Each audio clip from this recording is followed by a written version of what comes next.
পরিবেশ কি তৈরি হবে আদৌ, নাকি হবে না, এভাবে চলতে থাকবে এই ত্রুটি নিয়ে? আমাদের প্রস্তাবনা হলো আমরা চেষ্টা করব, বাকি ফয়সালা আল্লাহর পক্ষ থেকে আসবে।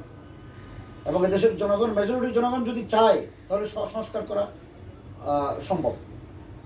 আছেন ডক্টর ইউনূস, তিনি কিভাবে করতে পারবেন বলে আপনি সাজেশন দেন, আর আপনার সাজেশন বলেন ডিরেক্ট। আমাদের প্রস্তাব হলো তিনি যাদের যেই আন্দোলনগুলো, যে সমস্ত অর্গানাইজেশনগুলো আন্দোলনে ছিলেন, সবাইকে ডেকে পরামর্শ করে তিনি সিদ্ধান্ত নেবেন।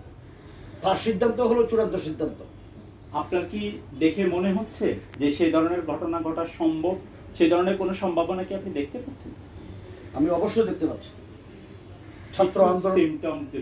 ছাত্র আন্দোলন যেভাবে একটি ফ্যাসিস্ট ক্ষমতাধর ব্যক্তিকে সরাতে সক্ষম হয়েছে, সুতরাং ডক্টর ইউনূস সাহেব যদি সবাইকে নিয়ে বসেন, সকলের মতামতকে যদি উনি প্রাধান্য দেন, তাহলে সেটা সেকেন্ডের ব্যাপার, ডিসিশন নাও।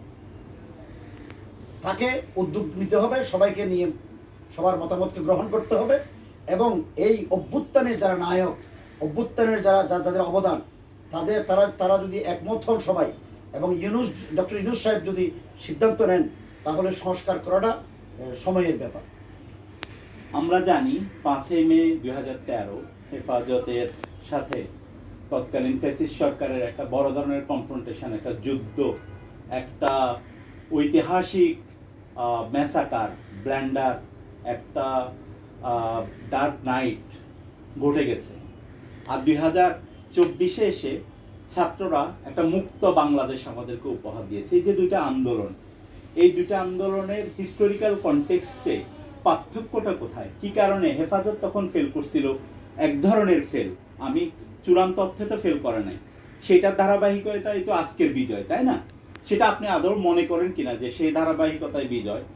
আর যে তখনকার সময়ে যে আপাত অর্থে যেই ফেল, সেই ফেল তারা কেন করছিল, আর এরা কেন টিকে গেল, জিতলো, সাকসেসফুলি একটা ফ্রি বাংলাদেশ আমাদেরকে উপহার দিতে পারলো? আমার 2013 সালের 5ই মে শাপলা চত্বরে আমাদের উপরে যে ক্র্যাকডাউন চালানো হয়েছে, এটার মূল পিছনে যেতে হবে। আমরা কেন হেফাজত ইসলাম শাপলা চত্বরে আসলাম?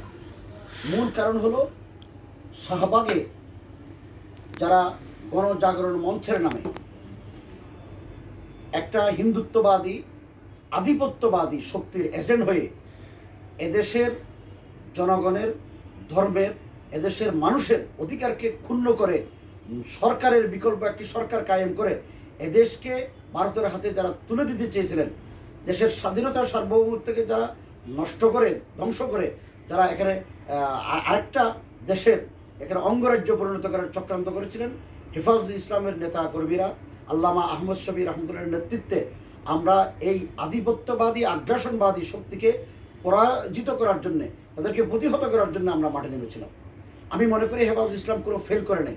আমরা গণজাগরণ মঞ্চের নামে এই হিন্দুস্তানি আগ্রাসী শক্তিকে আমরা পরাজিত করতে পেরেছি, তাদেরকে উৎখাত করতে পেরেছি। এটা আমাদের সফলতা। এই সফলতা অর্জনের জন্যই শাপলা চত্বরে আমরা এসেছিলাম। শাপলা চত্বরে আমাদের শত শত ভাইকে শহীদ করা হয়েছে, শত শত হাজার হাজার মানুষকে গুলিবিদ্ধ করা হয়েছে। এই গুলি খাওয়া মানুষগুলো, রক্ত দেওয়া মানুষগুলোর রক্তের সিঁড়ি বেয়ে আন্দোলনের ধারাবাহিকতায় ছাত্র আন্দোলন আজকে সফলতার দ্বার প্রান্তে এসেছে, সফল হয়েছে। এই সফলতার পিছনেও হেফাজত ইসলাম, এই শাপলা চত্বরের ভাইদের যারা সেদিন ঢাকায় অবস্থান করছিলেন, তাদেরও রক্ত রয়েছে, তাদেরও শ্রম রয়েছে, তাদেরও গাম রয়েছে। সুতরাং এই হেফাজত ইসলামের 2013 সালের এই আন্দোলন 100% সফল। এই সফলতার ধারাবাহিকতায় 2024 সালে ছাত্রদের আন্দোলন চূড়ান্ত সফলতা অর্জন করেছে।